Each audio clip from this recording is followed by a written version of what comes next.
Well, goodness gracious, great balls of fire. Good morning, YouTube. I am your boy, Big Syn. I am here with my boy, J-Blaq. What's up, fam? What's good, sir? As you can tell, it is pay-per-view time, so I've decided to bring out a new piece of hardware that we could add to the Sinful Black collection. Yes, this is the actual replica of the WWE World Heavyweight Championship. But that's not all, my friends, because this podcast is brought to you by the unofficial sponsor of the Great Balls of Fire pay-per-view, Fireball. How Tech9 say it? Yeah, we drink it. We just ain't getting paid for it. Yeah. Not yet. And on my end, brought to you by Organic Rockstar. Organic Rockstar. I needed an Organic Rockstar last night, sir. Yeah. Okay. We're going to start off by saying this video was supposed to happen last night. Why, yes. My esteemed colleague over there in the little box next to me decided to take a nap. And at midnight, he hits me up like, oh, hey, what's good? Midnight his time, by the way. Yeah, midnight my time, 3 in the morning his time. Yes.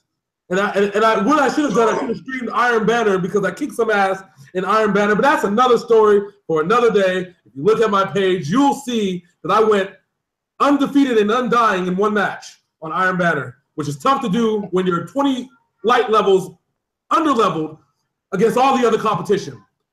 But again, that's another story for another day. Tonight is wrestling time. But in case you hear the dinging in the background, that is my Twitter blowing up because I put this out on Twitter as I always do, and I found the correct retweeters to blow my shit up now. So, goddamn right. We want to go global, bitches. Anyway, so before we get into the pay-per-view predictions, there's a couple of big things that happened this past week that we want to get into. First, I'm a little upset by this, but I'm sure he is too. But the WWE has come to the terms to the release of Austin Aries. So missed opportunity, bad booking, or did Austin Aries want too much by being taken off 205 Live and put on the main shows?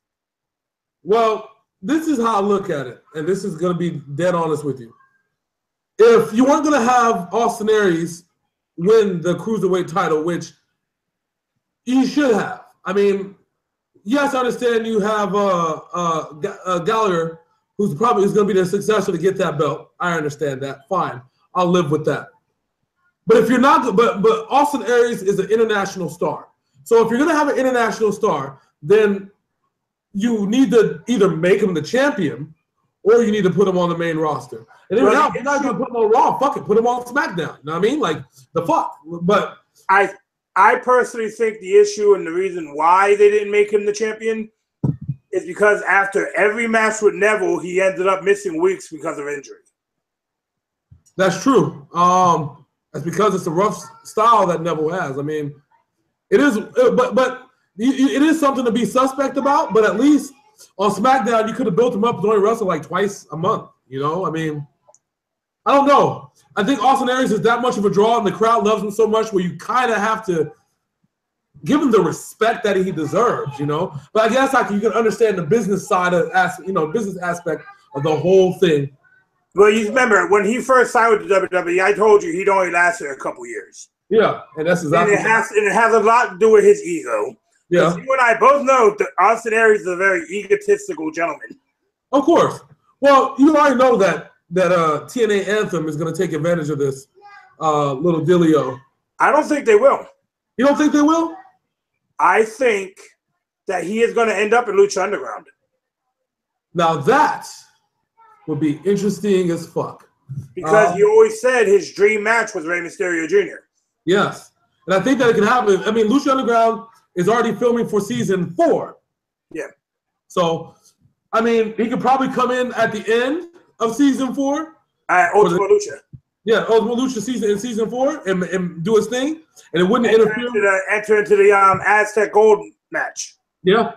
Yeah. And here's the thing, and it's not something that a lot of people talk about. My understanding is that because Lucha Underground functions as a novella about wrestling versus a wrestling promotion, that whole 90-day non-compete thing is like it does not matter for Lucha Underground. You know what I'm saying? It doesn't matter for Lucha Underground because wrestlers have challenged and won against that 90-day non-compete because it's a TV show about wrestling. It's literally like them walking on Friends, and the Friends episode was about wrestling. That's where, as he's known as now, Solomon Crane, or Solomon Crow, whatever the hell you want to go by, Jonathan Crane. Yeah. That's how he was on NXT one night and on Lucha Underground the next. Exactly. And we all know who to blame for the 90-day no compete clause. Lex Luger and Rick Rude. Oh yes. They were on Monday Night Raw, then they were on Monday Nitro. And then Bret Hart, with his with his bullshit. Now, before we get into the other big subject, I want to make a side note. I know people seen in the news and everything about PJ Black blowing off 2 of his fingers in one of his extreme sports things. Did you hear about this? No, what the fuck? Yeah, he was. You know how he does all that extreme shit outside of wrestling? Yeah. Well, he had an accident and actually ripped off 2 of his fingers. God damn. And shattered his fibula and I think his shoulder. So people are going to be questioning how he's still on Lucha Underground right now. It's because Lucha Underground is filmed like a TV show about a year before they air it. Yeah, it's already like I said, we're in the beginning of season 4 right now. So like as far as filming, so yeah, and I know everybody. You can actually go and see who won the Johnny Mundo Rey Mysterio match at Ultima Lucha, but I'm away. Yeah, I'm not going to go look for the spoilers. No, I'm not going to talk because see, last year I knew about what's his name, who's Dario Cueto's brother. I know you're talking about. Yeah. So when I accidentally went on Wikipedia, and then Wikipedia has spoiled the whole thing that Dario Cueto's brother, Matanza, had won the belt in the middle of season 2 while season 3 was being filmed. Yeah, and that happened to me when the first season, when Prince Puma was the champion. Then when I went on Wikipedia by accident, it said Mil Muertes was the champion. Yep. So I'm like, okay, I got to stay away from looking up anything Lucha Underground online. Yeah. So I want to talk about, I don't know if you know about this thing. I mean, I don't know if this is going to be the second thing that you plan on talking about. But there's a little documentary coming out, a WWE 24. As you know, on the WWE Network, if you don't subscribe, you suck. WWE 24 is a fantastic series. It is a fantastic series. Now, I think they're doing the one on the Hardys, if I'm not mistaken. Oh, yeah, for WrestleMania.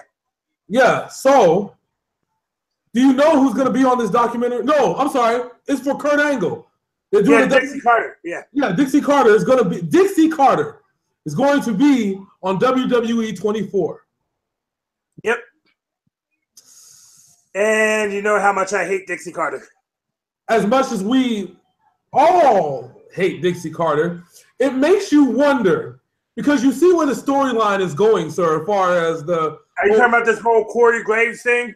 Yeah, with the Kurt Angle secrets and shit and all, everybody talking shit, whatever on the low. I already had that thought before they even announced Dixie Carter was coming. It's like, and now it's AJ Styles and oh Lord, shit is gonna be. Are we getting TNA and WWE? What? Do not say that. I don't know. No. Hey, all I ask is that we get EC3 and then everybody else can just stay the fuck where they're. Can we have EC3? EC3. That's all. That's all I want. But remember, the other day I posted on your page EC3 versus Jinder Mahal. Yes. I just want EC3 on my WWE television screen because TNA has absolutely no idea what to do with the man now. Or let me say Anthem. TNA Anthem doesn't know what to do with him. So come back home, Greg. It is now called GFW Impact. GFW Impact. So Jeff Jarrett has completed the anal raping of TNA, ladies and gentlemen. I just want to what's funny is the way it went down. It said Impact Wrestling has bought GFW, but then they changed it to GFW. Yes. The anal raping that Jeff Jarrett promised that he was going to give Dixie Carter has happened. So good job, Jeff Jarrett. That's almost worse. It's almost worse than how Black China did Rob Kardashian. But anyways, we're not off the rails yet. But anyway, that's not what I wanted to talk about. The other big story. I actually forgot about Dixie Carter because that's how little she means to me.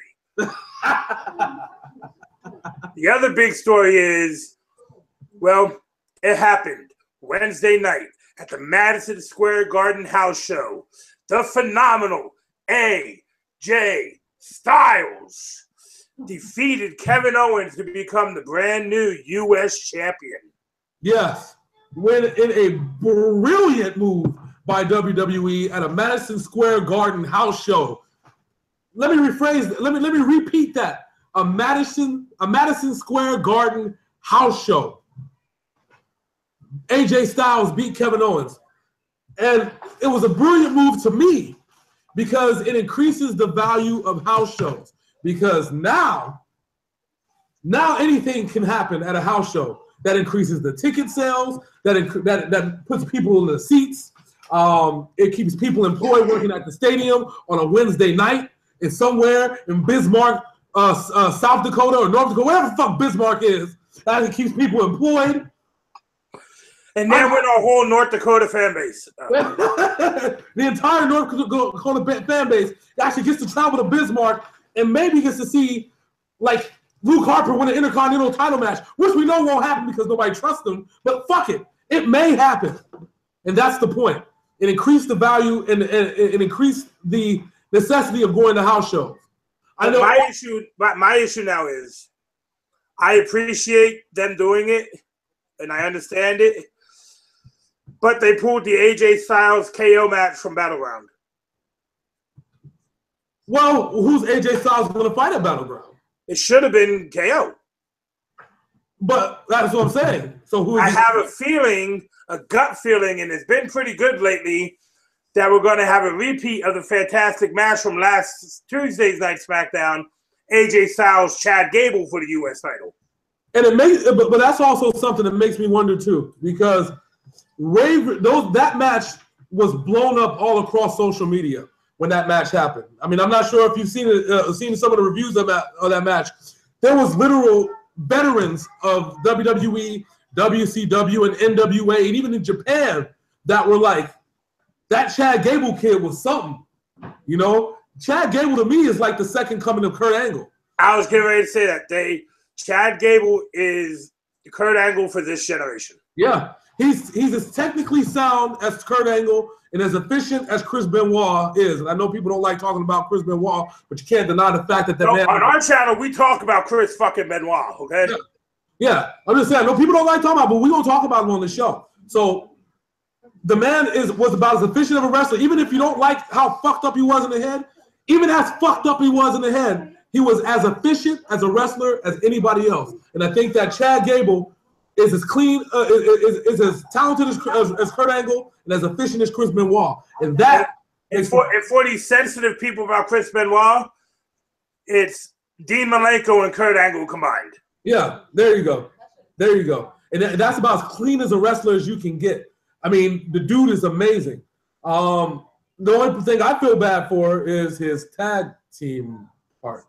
Yeah, unfortunately, Jason Jordan is getting thrown in the background quicker than fucking Ricky Ortiz. Yeah, but is the man injured or something? I don't know what's going on. No, he was in the Battle Royal for the U.S. title, number one contendership. Oh, shit. Well, I have a feeling that they might – I think they're going to split American Alpha up because Chad Gable is blowing up.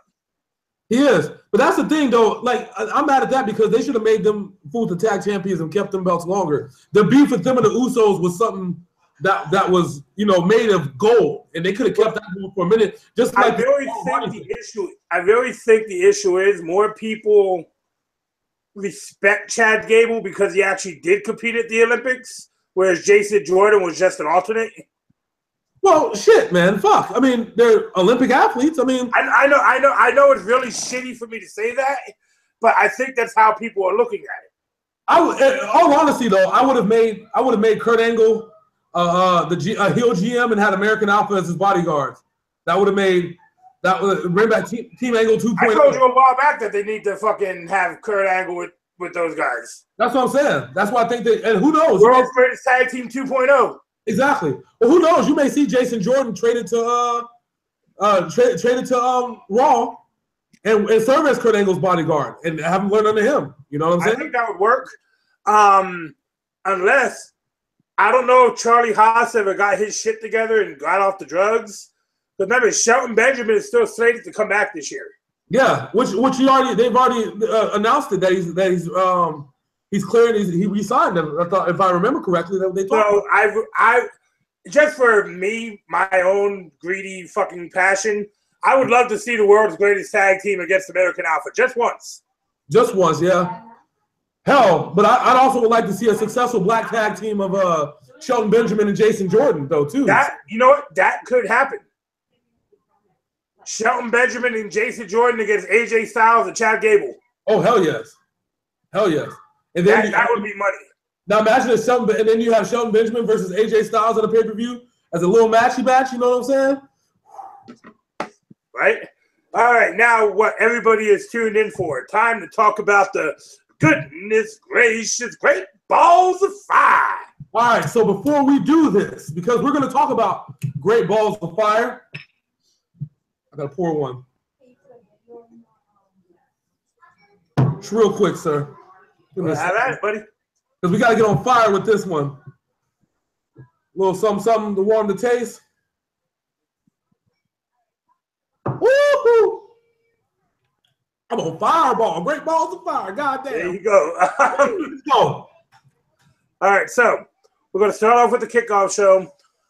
Before the video started, I told Mr. Black the unfortunate news that the Enzo and Cass match has been moved to the kickoff show. And let's talk about that one first. And I had two words for that. Hold on, I had 2 words for that when you said that, which is bull and shit. But go ahead. Go ahead. I'm sorry. All right, my bad. But let's hear your prediction for Enzo and Cass. Well, you already know what my prediction is, sir. Well, I think I might amend my prediction, and I'll tell you why. I still think that Big Cass is going to kill Enzo Amore. I still think there's going to be a murder tonight. But I think it's going to be one of those matches where Big Cass is going to give this man everything that he has, and then Enzo is just not going to give up, and then Big Cass is going to get suckered into a roll-up pin. It has that feeling, don't it? It does, right? Because as much as the way that they presented it, they presented Enzo Amore as probably the greatest underdog in WWE history. That's the way that they presented that promo on Monday night. Am I right? And I told you, he dropped the greatest promo since the pipe bomb. Yeah. And so now we've come to a point. So if you completely bury Enzo by having Big Cass beat him, then I mean, it's really, that's not going to do anything for these characters. However, a roll-up victory after Big Cass basically kills this dude, right?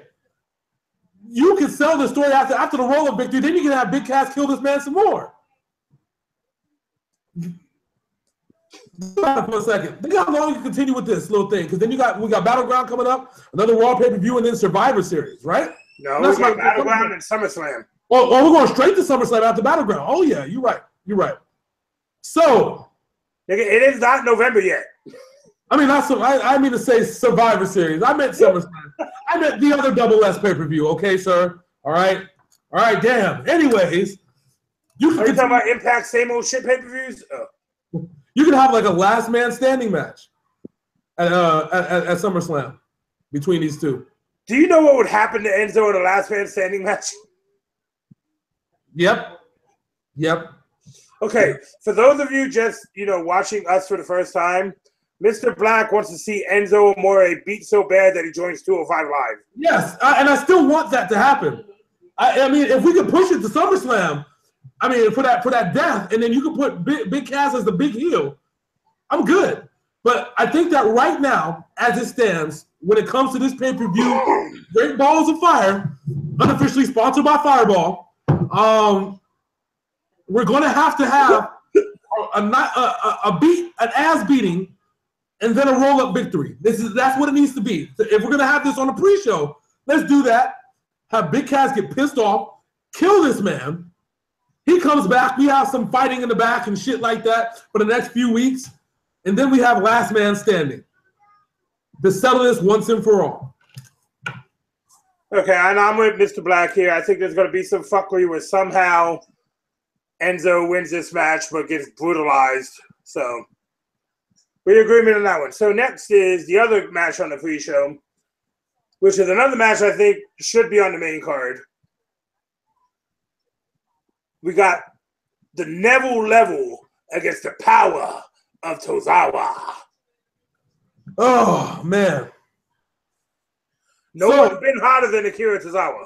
That's true. That's true. The whole thing is that Neville is on a complete roll. Yeah, Neville hasn't lost a match since October. I'm telling you. And even when it looked like he was losing, he still won. So, I don't know. I mean, this is a tough one. This is probably the one that looks like to me you can go either way with this. Because if Neville wins, then I don't think that he'll lose until SummerSlam. But if Tozawa wins, that'll be that whole thing where WWE and Triple H specifically isn't afraid to push international superstars. So I guess if I'm going to have to go with a hard prediction, I'm going to look at the long term. I think there's going to be a special cruiserweight match at SummerSlam. And I think they're going to want Neville to come in as the champion for this one. So I'm going to roll with Neville just off the strength and just off of what I believe would be future booking. What do you think? I would love to see Tozawa win the title, just not yet. I am mesmerized by what Neville has done so far as a heel and taking the whole Mad King of the Cruiserweights thing. You know, when he slaps in the rings of Saturn and his eyes get all buck wild and shit. Mm-hmm. He looks like he's basically back of the skull fucking the person he has to move on. Saturn taught him well. Right? But I'm going to go with Neville tonight. I love Tozawa. I love what Tozawa brings to every match he comes into. Because he's another one of that Shinsuke Nakamura strong style school. Yeah. So I'm going with Neville tonight, but I think at SummerSlam, he'll be unseated in probably a fatal four-way or triple threat style match. Yeah. Yeah. So we both agree with Neville. Yeah. All right, now let's get to the main show. We are going to first talk about the 30-minute tag team Iron Man match, Sheamus and Cesaro versus the Hardy Boys. Okay. I've been thinking about this one for a minute. This was the one match that I said, aside from Neville and Tozawa, that I really had to debate on, but I actually came up with a solid conclusion. It was simple in its conclusion, but how we get there is going to be really, really difficult. And I really think that it's going to be Cesaro and Sheamus. At the end of the day, to have them drop the belt right after the pay-per-view, they want. I mean, do pay-per-views out, after, it's not going to make any sense. I can see some trickery, some fuckery going on where they win, and the Hardys just not get it done at the end, which I'm fine with. And maybe they can go for the whole handshake, and the Hardys get broken, and then shit happens. Who knows? But I believe that it's going to be Sheamus and Cesaro with the victory tonight. I don't see them not walking out with the titles. As much as I debated it, I just can't see them not walking out. As a guy who paid attention to what wrestlers are doing outside of the ring, because that has a lot to do with what's going to happen. Yeah. Sheamus has 2 movies coming up. Oh, shit. So I have a feeling they're going to drop the titles tonight, probably have a rematch on Raw tomorrow night, and then Sheamus is going to go for a few months. Won't hurt Cesaro, because right now Cesaro, if you could tell by Raw, he's angling for a feud with Finn Balor. That's true. That's true. So if that happens, Sheamus goes, then we'll see probably Cesaro Balor at SummerSlam. Maybe, unless they're going to. I mean, my whole thought is, and we'll talk about it when we get to the matches, because the way that the two matches that feature Finn Balor, and another man by the name of Bray Wyatt, that we're gonna have this conversation about. Finn Balor's not even on the card tonight. The Finn Balor match isn't on the card. I thought he was going against the Drifter tonight. I thought he was, but it's not even on the card. What? Wow. That is two men beefing and it's not on the card. That's bullshit. So that'll probably be something on Monday Night Raw. Probably. All right, so next we're going to move on to the Intercontinental title match. The Miz with his Miztourage taking on the Lunatic Fringe, Dean Ambrose. Yeah. Always classic wrestling. Not in the sense of like mat tactics and stuff like that, but just for pure entertainment value in itself, wrestling-wise. You can't go wrong with this match right here. You know, if anybody's ever seen The Miz and Dean Ambrose fight it out on SmackDown, you know what you're in for. This is not new territory for you, except for the Miztourage. However, if you are new to The Miz and Dean Ambrose in a match, let me tell you, you will be entertained, it will be fun, and you won't be disappointed. Everything that you could probably ask for in a prototypical entertaining wrestling match, you're going to get out of this match. It's going to be a reason why you want to watch the pay-per-view. These two love to hate each other. They're two completely opposite ends of the spectrum. And Miz has taken a turn for the better as far as his healing goes. So that's even making things even better. With that said, I think Miz walks out of here with the Intercontinental title. Dean Ambrose, I feel, is going to have a chip on his shoulder. He's going to need to – I think he might end up going after that Universal title eventually after the whole Brock Lesnar, whoever he decides to kill at SummerSlam thing happens. So what about you? What do you think? Well, first off, I want to start off by saying I said something to Mr. Black this week that I've never thought I'd say in my life about a match from Monday Night Raw, but Heath Slater deserves a rematch against The Miz. Thank you. With that being said, I love Dean Ambrose, but I want The Miz to win, and I want Heath Slater to be the one to dethrone him as the Intercontinental Champion. I think if it happens, I think that may happen at SummerSlam. So that would be such a big coup for Heath Slater, even if it is a Zack Ryder situation where he only holds it for a night or two. Hey, I'm fine with that. Like, but for Heath Slater and where he's at in his career, it'll probably be the best moment of his career. Oh yeah. Shoot, I'm even happy if Rhino turns on Slater. You know, in the midst of all that, and Rhino versus Slater, maybe a hardcore match for the Intercontinental title. You can do all kinds of crazy shit. And you know, people are probably saying like, well, why am I mentioning Heath Slater in this situation? The reason is because somehow, some way, Heath Slater and Rhino will be at ringside tonight battling the Miztourage. Yeah, during this match. It'll be there for sure. And I think that it may end up costing Dean Ambrose the match. I think that in a little bit of interference may cost him the match. But you know, and I think, and you know how it'll probably go. Number one contenders match is Heath Slater, Dean Ambrose. Somehow Heath Slater wins, and then we have the match at SummerSlam. My only issue with Dean Ambrose right now, for some reason, I have that feeling that he's hit the ceiling. He needs to change his gimmick, and I don't know what. I don't want him to, but he needs to if he's going to progress. Well, this is what happens when you have an absolute monster as your heavyweight champion. And we all seen what Brock Lesnar did to Dean Ambrose at WrestleMania. Yeah. I mean, you really want to be honest, though? Because we're going to get to that match real soon. Listen, we'll talk about it. Well, now, I'm not going to say nothing. Okay, we'll wait till we get to that match. Yeah, yeah. So next we're going to move on to what the match that I think is going to steal the show tonight. Seth Rollins versus Bray Wyatt. Seth Rollins versus Bray Wyatt.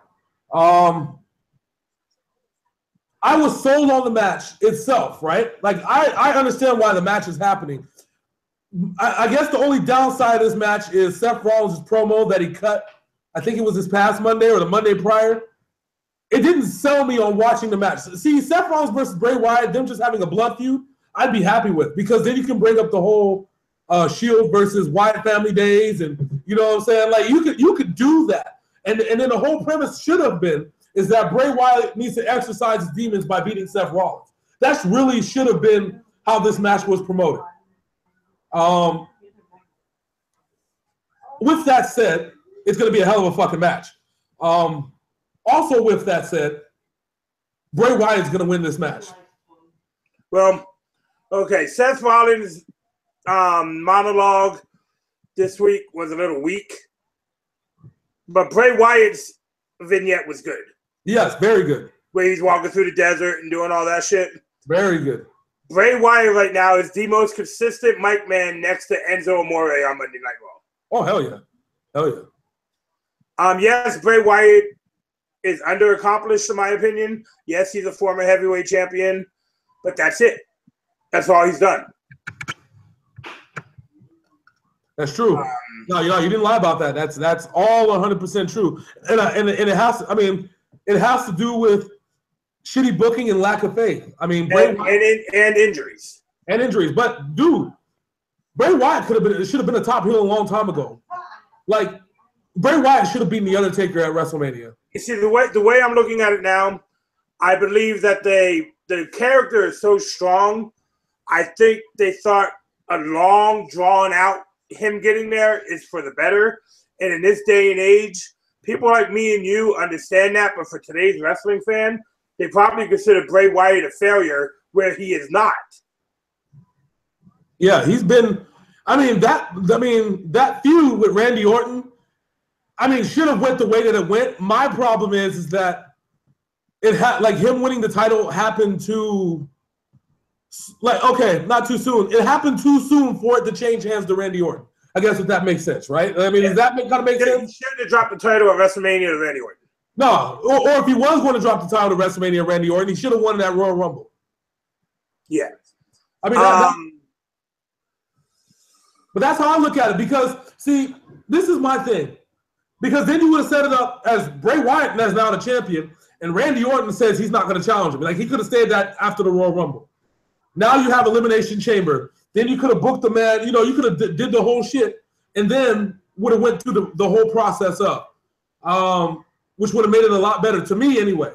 I understand that they wanted to get the whole John Cena 16th heavyweight championship, which I feel bad for John Cena, because literally a month after he won the title, he dropped it to Bray Wyatt. Yeah. They played hot potato there for a second. Yeah, but that's what I'm saying though. Like, I really think that, Bray Wyatt should have challenged for it and won it at Royal Rumble. That would have set up the long-term feud. You would have had this long-term feud, and you would have had 3 months of build-up easily, and it wouldn't even been a problem. I think that's where WWE didn't know where they were going at the time, and they really should have. I'm going to say it now, and I will forever be salty about this. Bray Wyatt never got his title rematch against Randy Orton. Nah, he didn't get his title rematch against Randy Orton, and it's funny because he beat Randy Orton after in the rematch, but it wasn't right. Now we got the match between probably the two hottest female wrestlers in the WWE. What does she call herself? The Queen? No, not the Queen. She's the goddess, Alexa Bliss, against the boss, Sasha Banks. Another little tough one, because this one can go one of two ways. You can finally have Sasha Banks get her title reign and be good, or you can continue to establish Alexa Bliss as the dominant WWE Women's Champion, Raw Women's Champion. Which hand do you choose? I don't know. Myself, personally, I'm okay with both, as long as at SummerSlam, Nia Jax walks out of SummerSlam as the Women's Champion. Which is why I think that I would be better given the storyline if Alexa Bliss wins. If we're gonna go the route at SummerSlam where Nia Jax walks out with the title, then Alexa Bliss has to win. I agree with you 100%. Like, because we can't bury Sasha Banks like that, because we buried her on pay-per-view so many times already. We can't. She's only been Okay, I have a retort to that one because she has only been buried on pay-per-view by one woman, and that was Charlotte. Yeah. So that's why she never really got any heat for losing the matches. Yeah. Well, that's what I'm saying. Alexa Bliss, as far as talent-wise, is not on Charlotte's level. But character-wise, I think it surpassed Charlotte. Well, yeah. I mean, but Alexa Bliss is the perfect shit-faced female heel. You have to have that, and I think that's awesome. I mean, we need that in wrestling right now. The perfect shit, because especially if we're going to replace Charlotte, has to be Alexa Bliss, right? So, just saying. And for some reason, I still want to see another table match with Alexa Bliss so I can watch her struggle to pick up a table. Yeah, the table laying on its side is almost as tall as she is. Yes, try getting Nia Jax on the table. Let me know how that works out for you. Oh, God. Anyway, so next, I know it's a match that you're excited for, that I'm excited for, that the whole world is excited for. The match where one phrase is always come out on top. I'm not finished with you. Braun Strowman versus Roman Reigns in the ambulance match. The last ambulance match we seen was Dean Ambrose and Bray Wyatt, which Bray Wyatt walked out the victor. Yes. All right, so I think that Roman Reigns is going to win, okay? Would you like to know how I think Roman Reigns is going to win this match, though? Lay it on me, my friend. 6 letters, sir. Sierra Hotel, India. Oh, Shield? Yes. Echo Lima Delta? The final ball kicked in just for a half a second. Hold on. I don't want to talk on the phone. Quit calling me. So, if this match goes on second to last, like I think that it's going to, I think that Dean Ambrose is going to lose his match against The Miz. I think that Seth Rollins is going to lose his match against Bray Wyatt, which then leaves cocky Roman Reigns that might end up struggling against the monster among men, Braun Strowman.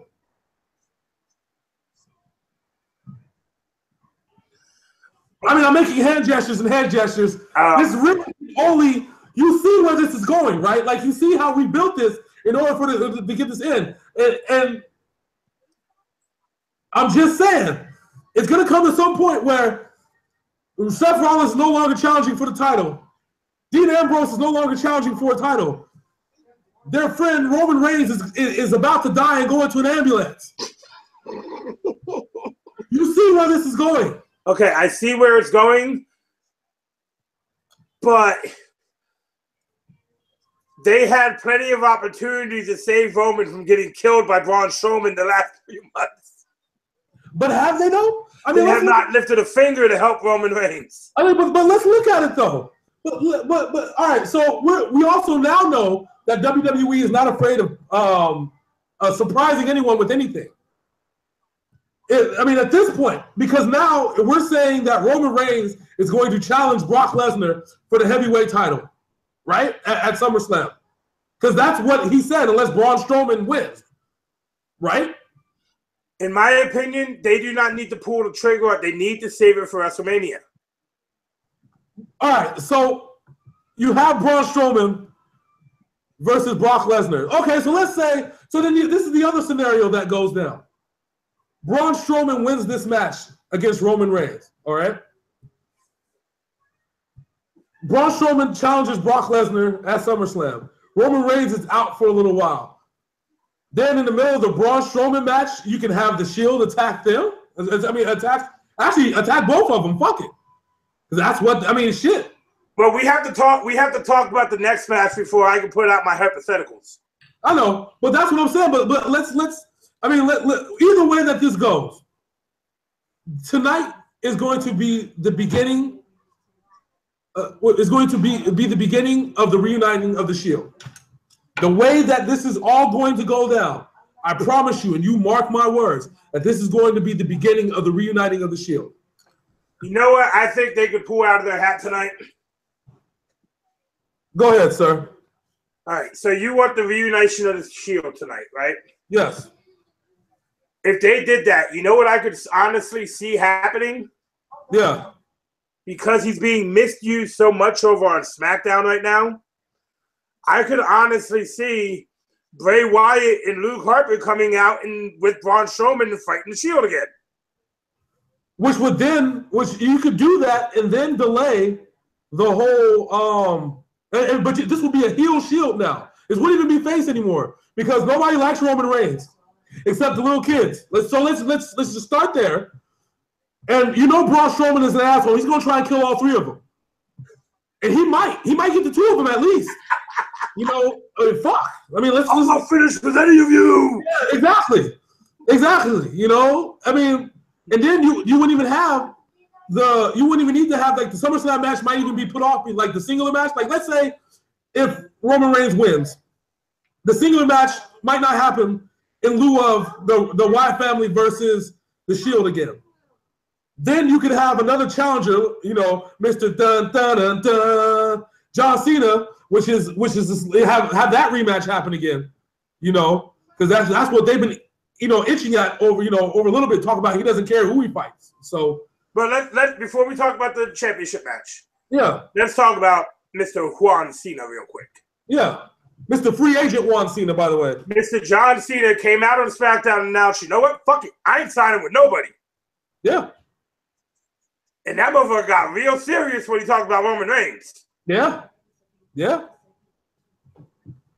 See, I'm thinking that's the match that's going to happen at WrestleMania. To me. Cena Reigns? Mm-hmm. That will be the little passing of the torch match right there. It doesn't get any better than that. Because, yeah, you can have Cena. But you know what the problem with that match is? What? The whole match will be nothing but booze. Hey, I'm fine with that. But look at it this way. Let's say if Cena does beat Brock Lesnar at or even Samoa Joe. Let's say Cena does win a belt, whether it's the WWE title or the Universal title, whatever fucking title he wants to win. Because you know that'll be the record breaker, right? That's because he's tied. Yeah. What about we would need a record breaker? And I think that Cena, Roman Reigns, with Roman Reigns as the champion. Who fucking knows? Heel Roman Reigns with the Shield against John Cena in one last hurrah match. Who fucking knows?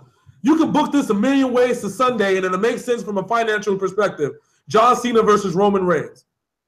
So, another one before we get to this thing. What did you think of Rusev's whining on SmackDown? Where's my video? Where's my parade? I think it was brilliant, especially if you've seen the photo on the 4th of July where this man was mowing his lawn in a Speedo, drinking a beer. Now, Twitter, if you didn't see this, you need to go to Rusev and Lana's Twitter.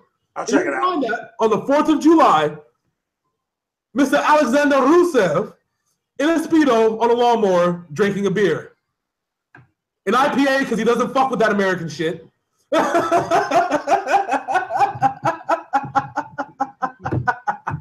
right, my friend. Let's get into it. Let's get into the match. The Beast Incarnate taking on the Destroyer. And in my opinion, Brock Lesnar looks scared of Samoa Joe. You goddamn right he's scared of Samoa Joe. Fuck. The fuck you think? And I told you, this is the exact reason Vince McMahon kept Samoa Joe out of the WWE. This is dude. Like, you have no idea. Like, let's put this into perspective.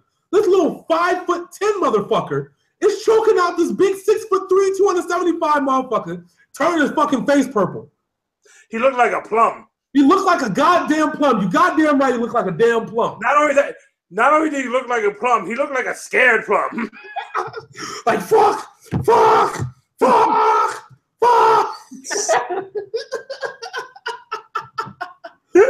When he was in the Coquina Clutch, that's all I see Brock Lesnar's face, like, fuck.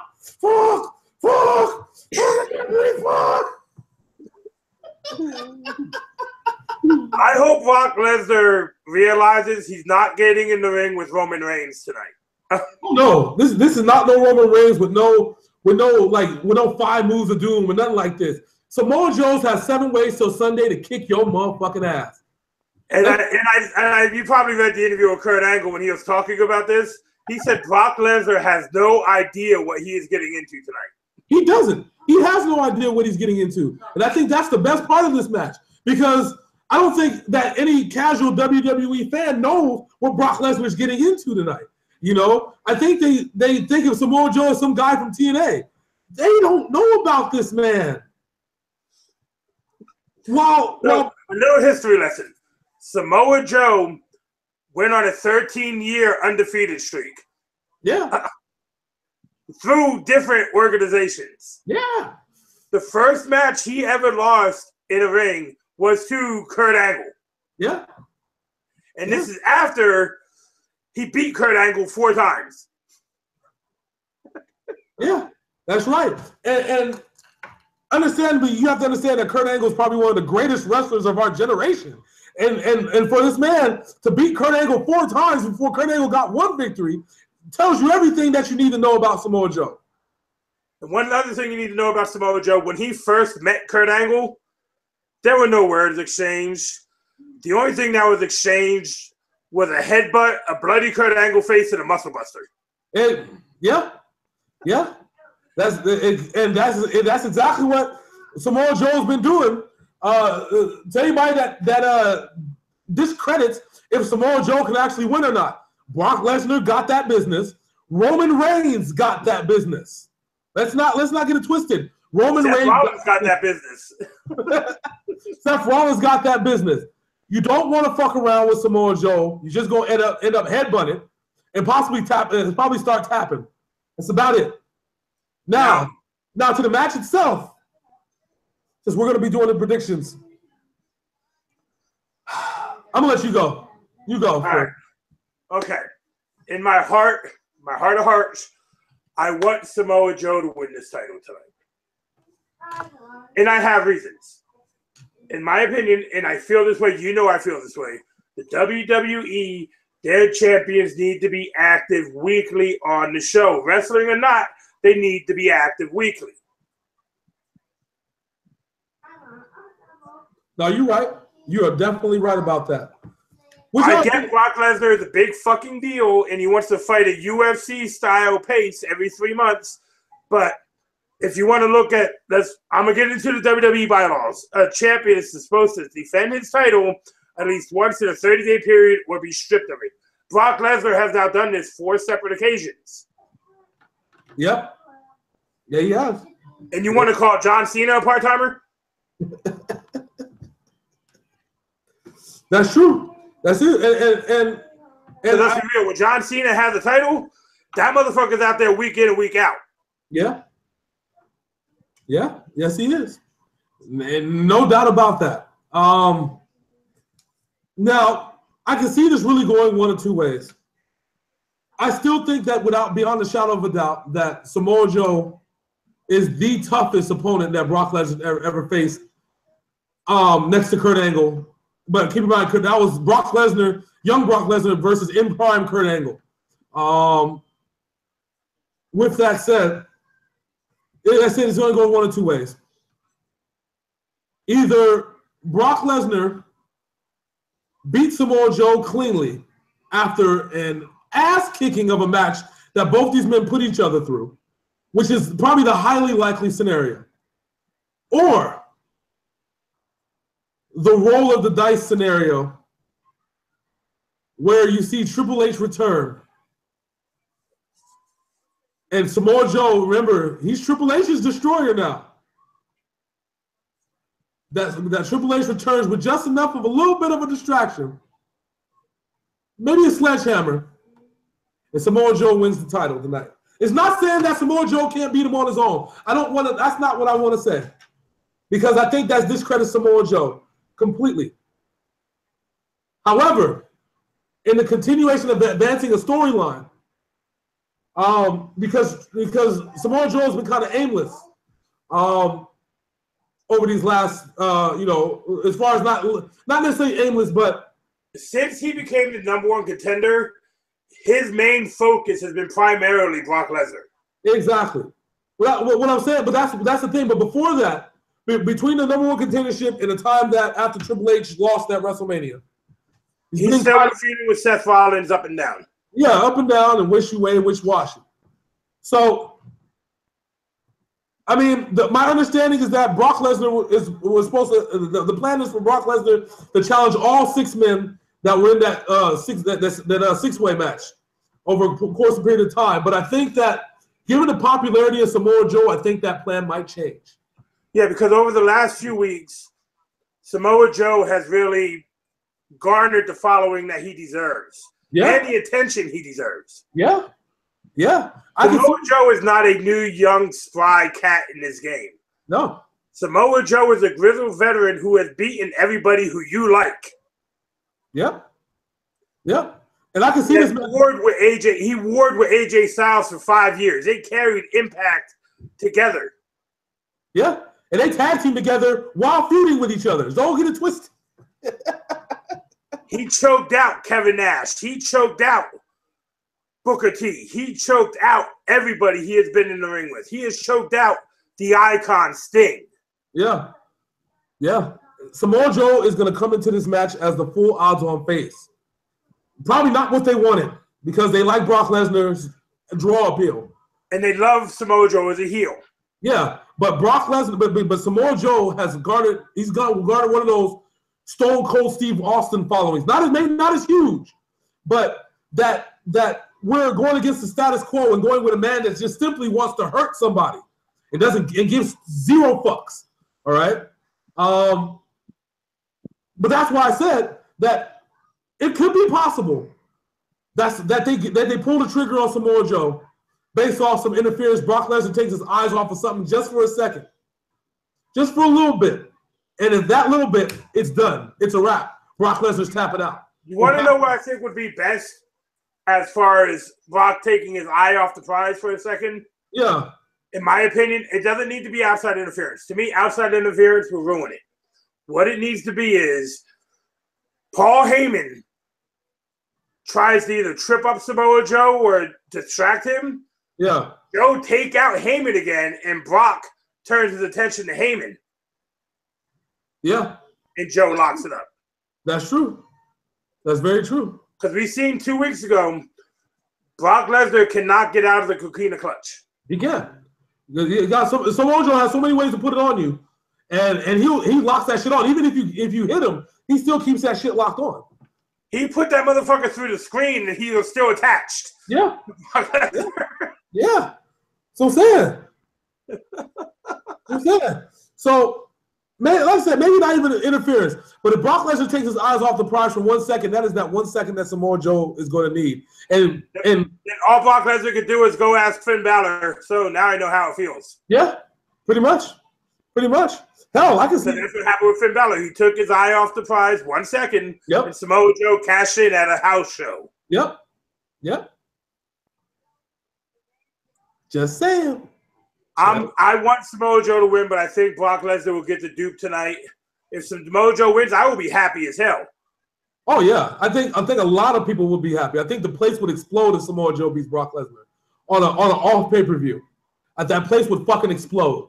And these newfound, and I'm going to tell these people, yes, the pay-per-view name is shitty. It was supposed to be the return of Bad Blood, but then they named it Great Balls of Fire because Kurt Angle's a goofball. Sponsored by football, maybe. Oh, sorry. In my honest opinion, this card from top to bottom is good enough to be on one of the big 4 pay-per-views. Yeah, because everybody's got a few. Everybody got something to say. Everybody got some blood. And it's all-star potential up and down. Yep. 100 on all of that. So with that being said, was there anything you would like to say, Mr. Black? Oh, yes. There's always things I like to say. The first thing I like to say is if you're going to watch Great Balls of Fire tonight, make sure you buy one of these. Like I said, unofficial sponsor of the Sinful Black podcast and the Great Balls of Fire pay-per-vью. Get yourself a bottle of Fireball. And while you're drinking that Fireball, what I'd like you to go ahead and do is I want you to go over to the left, and I want you to go ahead and point down, and I want you to hit that subscribe button. And when you hit that subscribe button, you're going to see some of the greatest feats ever in video gaming and wrestling talk, sports talk history, goddammit. That or your money back, one of the two. We ain't got no money for you, so fuck you. But you'll definitely be entertained. And you'll definitely make sure that our kids have a little bit of something in their pocket so they can buy something at the toy store. So do it, damn it. Do it for America. Do it for the toy store. Do it for America, really? Anyway, what my boy is saying, hit that red subscribe button. Even hit the bell so you know when we are live. And trust me, I am live a lot on my channel. I'm working on it, okay? I'm working on it. I'm trying, okay? It's kind of hard for me. You know, I like to have my camera on, but I also like to play the PlayStation in my underwear. So, I mean, depending on how you look at fat guys, that could be a good thing or a bad thing.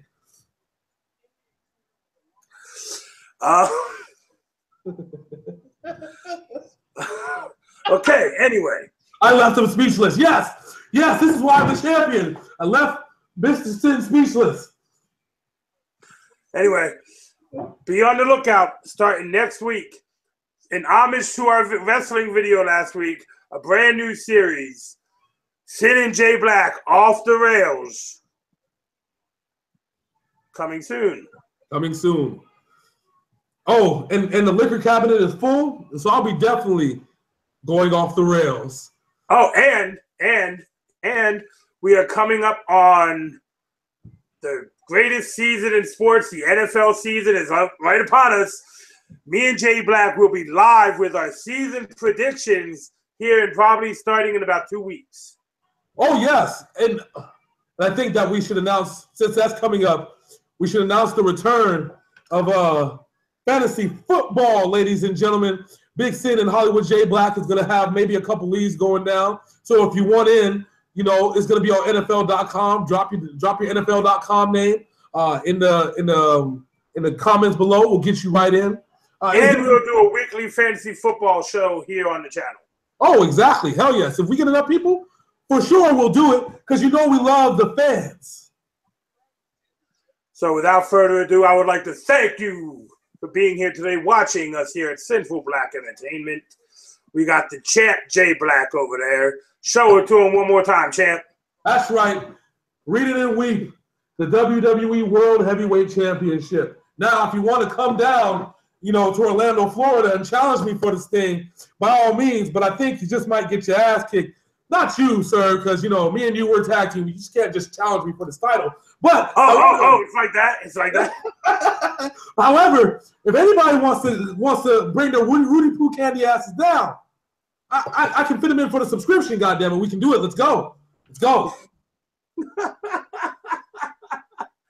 But anyway, thank you for joining us here. We hope you watch Great Ball to Fire. Subscribe to the WWE Network. I say that as a fan, not because they have nothing to do with me, but I'm a fan. That's right. Great content, great original content. Are you smelling the belt? Yes, I was smelling the belt. I'm making sure that the belt is fresh. I did buy it fresh, though, so, you know, double checking. Sorry. Okay, no, we're good. We're good. Nothing like looking down in the corner and seeing a large African-American male sniffing a WWE belt. Anyway. Just say it. Oh, woo! Oh, real quick, I want to give a shout out. Over the weekend, a little bit of tragedy happened. My PlayStation 4 melted down. But I want to give a shout out to this company here in Vegas, Vegas Repair. This gentleman took the PlayStation at 11:30 yesterday afternoon. Yeah. And had it back in my hands by 4 o'clock. That's good work right there. That's good work. Working better in. If anybody has the first PlayStation 4, you know it's extremely loud. Amy has been out there running it for about 6 hours now, and I have not heard one fan come on, and it has not overheated yet.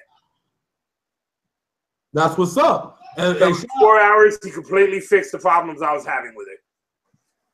That's pretty awesome. And so if you're in Vegas, you can hit him up online, vegasrepair.com. He didn't ask me to do shout outs or anything. I'm just doing it because I'm grateful for $85 he fixed the PlayStation. Hey, $85 is better than $249 always. Even though I did something to get $249 to buy myself a new PlayStation. But anyway, that's not the point. Anyway, thanks for joining us here at Sinful Black Entertainment. I'm your boy Big Sin. That's Hollywood J-Blaq. Yes, sir. You know how we do it. Like I said, like we've been saying, watch the pay-per-view, grab some Fireball, enjoy yourselves. We're going to be watching it tonight, and we're definitely going to be talking about it tomorrow or Tuesday. So get your popcorn ready. It just might go down. Like the video, share with your friends, hit the subscribe button, hit the bell, know when we're live, and we'll catch you next time right here on Wrestle Talk Live. Deuces.